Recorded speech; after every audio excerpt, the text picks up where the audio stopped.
7 சிரஞ்சீவி இருக்கிறாங்க. யார் யாருன்னா அனுமன். ராமாயணத்துல ராமருக்கு குழந்தையா இருந்த அனுமன், விபீஷணர், ராமர். ராவணனுக்கு அப்புறமா விபீஷணனுக்கு தான் முடிச்சு கொடுத்தாரு. அவர் இன்னும் அந்த இலங்கையில இருக்கிறார் அப்படின்னு நம்புறாங்க. விபீஷணன் ஒரு சிரஞ்சீவி. மகாபலி சக்கரவர்த்தி திருமாலோட பாதத்தால பாதாள லோகத்துக்கு போனவர். இன்னும் அவர் பிறப்புதான் கேரளத்துல வந்து ஓணமா கொண்டாடுறாங்க. அவரும் சிரஞ்சீவி தான். மார்க்கண்டேயர்ங்கிறவர் ஒரு சிரஞ்சீவி. அவரு ஈஸ்வரனை போய் கட்டி பிடிச்சப்போ அந்த யமன் வந்து பாசக்கையில சிவனோட சேர்த்து முடிச்சுட்டாராம்.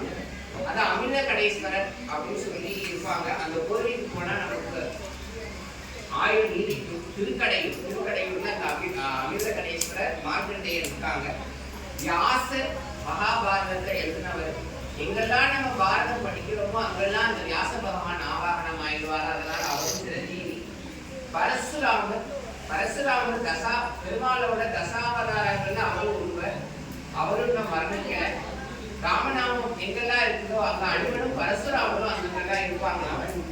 அஸ்வத்தாமன், கௌரவர்களுக்கு துணையா இருந்த அஸ்வத்தாமன் வந்து கிருஷ்ணனோட சாபத்தால அறிவே இல்லாம அவரும் சிரஞ்சீவியா இருக்கணும். அப்போ அவங்க யுகமா சிரஞ்சீவியா இருக்கிறதுனால அவங்களை இந்த யாகத்துல நினைச்சிட்டோம்னா நம்மளோட ஆயுள் பெரும். அதனால மனசார வேண்டிக்கோங்க. நோய் நொடி இல்லா வாழ்க்கையும் நம்மளோட ஆயுளும் பெருங்க. ஓம் ஸ்ரீ ஆஞ்சநேயாய நமக. ஓம் பரசுராமாய நமக. ஓம் மார்க்கண்டேயாய நமக. ஓம் மகாபலி சக்கரவர்த்தியாய நமக. ஓம் வேதவியாசாய நமக. ஓம் அஸ்வத்தாமாய நமக. ஓம் விபீஷணாய நமக. ஓம் ஸ்ரீ ஆஞ்சநேயாய நமக. ஓம் பரசுராமாய நமக.